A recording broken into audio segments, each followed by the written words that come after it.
Right now, a steel box the size of a truck is crossing the Pacific with nothing inside it but air, and the shipping line paid thousands of dollars to send it. Roughly 1 in 5 containers at sea is empty. In 2021, carriers spent an estimated $20 billion moving nothing but the boxes themselves, while a single container from Shanghai to Los Angeles briefly cost over $12,000. So why would anyone ship emptiness across an entire ocean?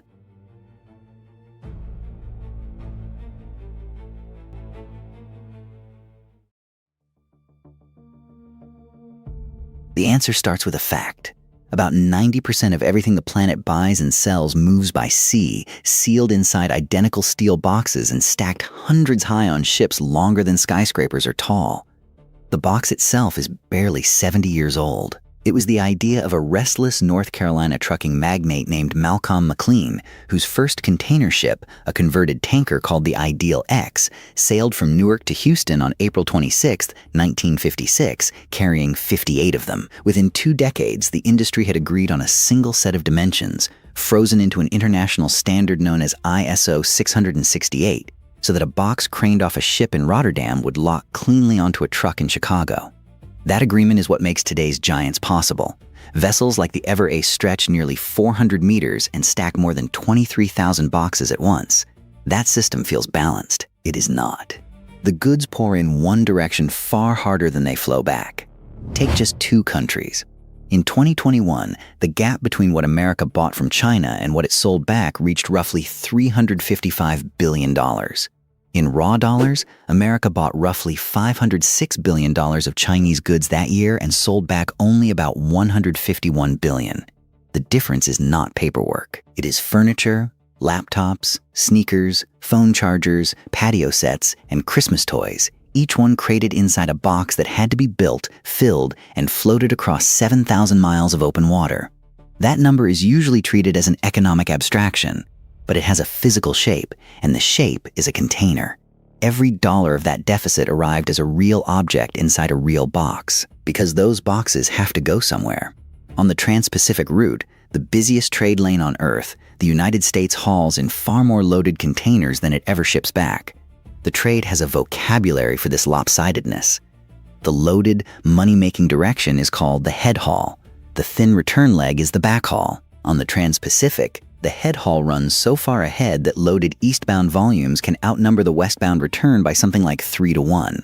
Steel flows east heavy and comes back light. And here's the catch nobody puts on the label.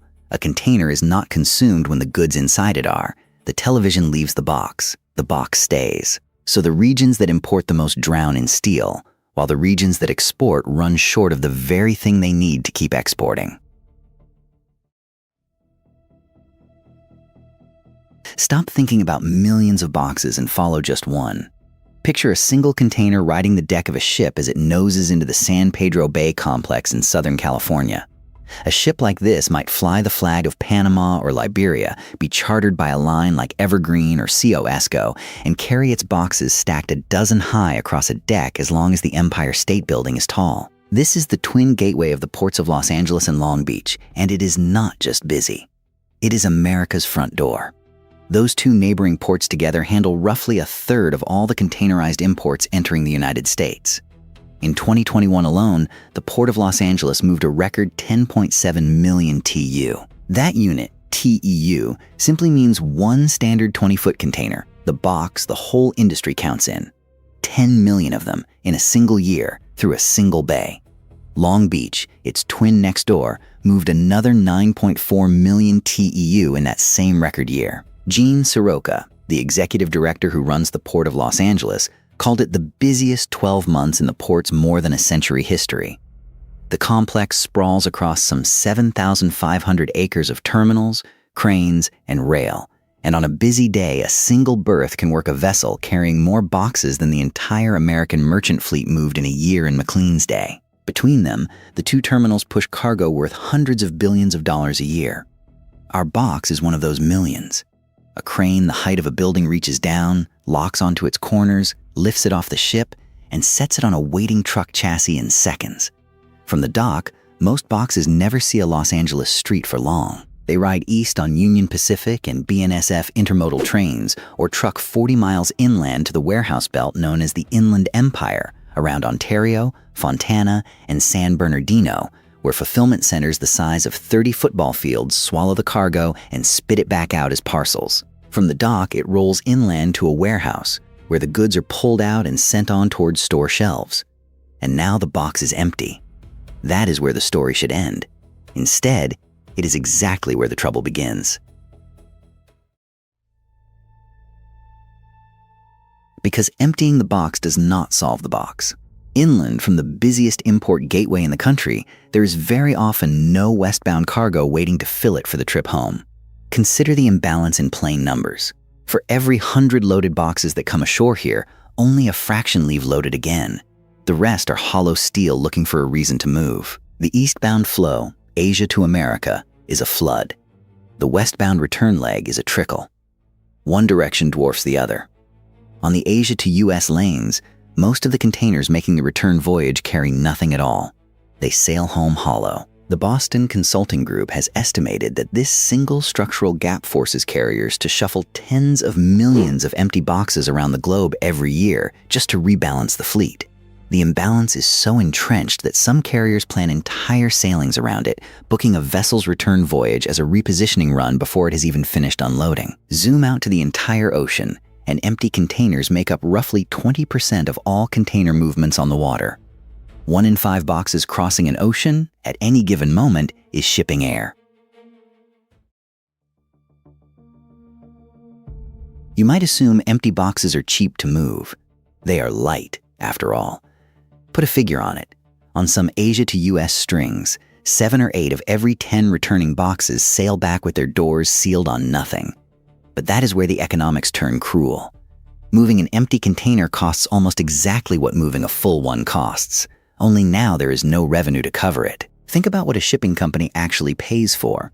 The fuel to push the ship through the water is the same whether the boxes are stuffed or hollow. A single large container ship burns somewhere between 150 and 250 tons of heavy fuel oil a day at sea, and that thirst does not care whether the boxes above deck are packed or hollow. The same is true of the terminal handling charge, the chassis, the customs paperwork, and the fixed slot on the vessel, a slot so scarce that carriers ration it by the meter. The crane lift that hoists the box on and off costs the same. The slot the container occupies on the vessel, finite and fought over, costs the same. But an empty box earns zero freight. It is a full-price seat carrying no paying passenger. Multiply that across every empty leg on the planet and the bill becomes staggering. Repositioning empty containers costs the global shipping industry an estimated $15 to $20 billion every year. Analysts at consultancies like Boston Consulting Group and Drury have parked the number in that $15 to $20 billion band for years in booming markets and slack ones alike. It is the tax the imbalance levies on everyone. That is not a rare accident or a bad season. It is a permanent cost of doing business, baked in just to shuffle emptiness back to where it is needed. Faced with a cost like that, you might think carriers would leave the empties parked and wait. And for a while, that is exactly what happens. You can see the result from a highway overpass in New Jersey or in Rancho Dominguez, where depots stack empties 6 and 7 high until the yards look like walls of corrugated Lego. They pile up in inland depots, in rail yards, in the sprawling lots that ring the ports, until the horizon fills with towers of idle steel. But sitting still is not free either. Every day a box lingers, the meter runs. Storage charges accrue. Per dime detention fees pile on top. The penalties a shipper pays for holding a container past its allotted time. A box that earns nothing while it moves manages to lose money while it rests. And there are a lot of boxes to house. The world's container fleet numbers around 50 million TEU. When even a fraction of that stops circulating in clots in one region, the yards choke. The pileup got bad enough that in late October 2021, the ports of Los Angeles and Long Beach announced an extraordinary penalty, a fee of $100 per container, escalating by another $100 for every additional day on any import box left sitting on the docks too long. The threat alone cleared a chunk of the backlog, but it showed how desperate the congestion had become. So the carriers do the math, and it is a cold one. Leaving an empty to rot in an American lot costs money every day and earns nothing, ever. Idle capital is a carrier's nightmare. A box that neither sails full nor sits cheap is money evaporating in slow motion, and every finance chief in the business knows it. But that same box, back in Asia, is not idle. Once it lands at an export port, it can be reloaded with high-paying cargo within days and sent right back out at a profit. That single fact flips the whole calculation. The box is not worth what it holds today. An empty in California is a liability accruing charges by the day. The same empty on an export dock in Ningbo or Qingdao is inventory waiting to earn. It is worth what it can hold tomorrow, and tomorrow is on the other side of the ocean. So carriers deliberately reposition empties straight across the Pacific, chasing the demand rather than waiting for it. This is not sloppiness or a failure of planning. It is planning. The empty voyage is the strategy. A handful of companies run that strategy at enormous scale. A small group of carriers, names like Maersk, MSC, and CMA CGM, control much of the capacity on the Trans-Pacific route. These are not obscure firms. Maersk is Danish, run out of Copenhagen. MSC was founded in 1970 by an Italian former ferry captain, Gianluigi Aponte, and steered from Geneva. CMA CGM is French, headquartered in Marseille under Rodolphe Sade. Together with a handful of peers, they cluster into a few great alliances, and their combined vessels control the overwhelming majority of the world's ocean-going capacity. In early 2022, MSC quietly overtook Maersk to become the single largest container line on Earth. When they decide to send steel home hollow, they are not nudging the system. They are the system. Their spreadsheets move oceans of empty boxes. For years, this was an expensive but manageable quirk the industry priced in and lived with. In a normal year, the empties simply trickled home in the background. One more line in a spreadsheet nobody outside the industry ever read. Then came 2020 and 2021, and the pandemic detonated that chronic imbalance into an outright box famine. When the world locked down and then lunged back to buying, demand for goods went vertical while the boxes to carry them were stranded in all the wrong places. Factories that had idled during the first wave of lockdowns roared back all at once, and the surge of orders hit an ocean where the boxes were scattered in exactly the wrong hemispheres. The timing could not have been crueler. In March 2021, a single ship made the fragility visible. The 400-meter Ever Given wedged itself sideways across the Suez Canal and choked the waterway for 6 days, holding up an estimated $9 to $10 billion of trade for every day it stayed stuck. When it finally came free, the wave of delayed ships and misplaced boxes rippled through every port on the planet. Prices exploded. Drewry's World Container Index, the standard gauge of what it costs to move a box, peaked near $10,377 in late September of 2021. Spot rates to send one container from Shanghai to Los Angeles blew past $12,000. The shortage was so severe that even building new boxes could not keep pace. The price of a brand new container roughly doubled, climbing to around $6,000 apiece as every carrier on Earth scrambled for steel at once. Nearly all of those new boxes come from one country. China builds the overwhelming share of the world's shipping containers, and a single Shenzhen-based manufacturer, CIMC, alone accounts for more than half of global production. When its factories cannot weld boxes fast enough, the whole planet feels the pinch.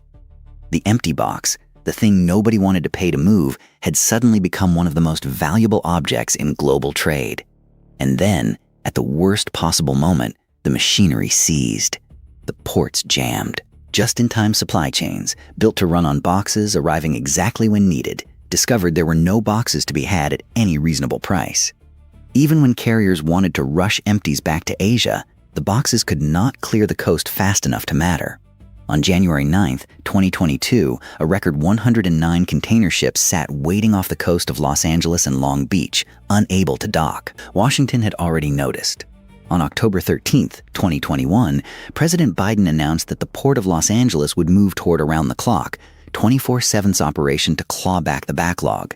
It helped at the margins, but the boxes still could not clear the coast fast enough. Gene Soroka warned that the pileup was a national problem, not a local one, and that clearing it would take months of running flat out.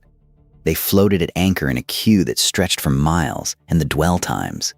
The days a box or ship spent simply waiting stretched into weeks. Remember, this is the same single bay that funnels roughly a third of all U.S. containerized imports. When it clogged, it did not slow one port. It backed up a nation's supply chain. With ships stacked at anchor and empties trapped behind the jam, the carriers faced a brutal choice. By comparison, before the pandemic, it was rare to see more than a handful of ships waiting at anchor. The normal number was often 0, with vessels sailing straight to a berth. Now the queue had to be managed from 150 miles out to sea to keep the anchorage from turning dangerous. And the choice they made is the dark heart of this story. Rather than wait to load lower-value American exports, they shipped the empty boxes straight back to Asia. That decision landed hardest on America's farmers. Exporters of soybeans, cotton, and hay reported that in late 2021, carriers were flat out refusing their bookings. The numbers were brutal. The Agriculture Transportation Coalition, a group representing American farm exporters, reported that carriers were declining bookings for soybeans, cotton, hay, and nuts by the tens of thousands of containers. Peter Friedman, the coalition's executive director, testified that exporters were losing sales they might never win back, as overseas buyers turned to Brazil and Australia instead. One Midwestern soybean shipper described watching 40 container orders canceled overnight. The boxes he had been promised redirected to the coast and loaded empty onto the next ship east. The reason was pure arithmetic. An empty container that could be back in Asia earning more than $10,000 on its next load was worth far more, far faster, than a box filled with cheaper agricultural cargo bound the other way. So the steel went home empty and the crops stayed on the dock. The backlash was loud enough to reach Washington. In direct response to carriers leaving American exports stranded, Congress passed the Ocean Shipping Reform Act, signed into law on June 16, 2022. The law had bipartisan muscle behind it. In the House, it was carried by Representatives John Garamendi of California and Dusty Johnson of South Dakota. In the Senate by Amy Klobuchar and John Thune. It handed the Federal Maritime Commission new power to investigate carriers that unreasonably refuse American exports. A regulator most citizens had never heard of suddenly had teeth. For the first time in decades, the government stepped in to police how ocean carriers treat the cargo they refuse. The empty box had gone from an accounting footnote to a matter of federal law. So if the empty voyage is this costly, this disruptive, this politically radioactive, the obvious question is whether anyone can fix it. And the industry has answers. They are clever, they are real, and they are not enough.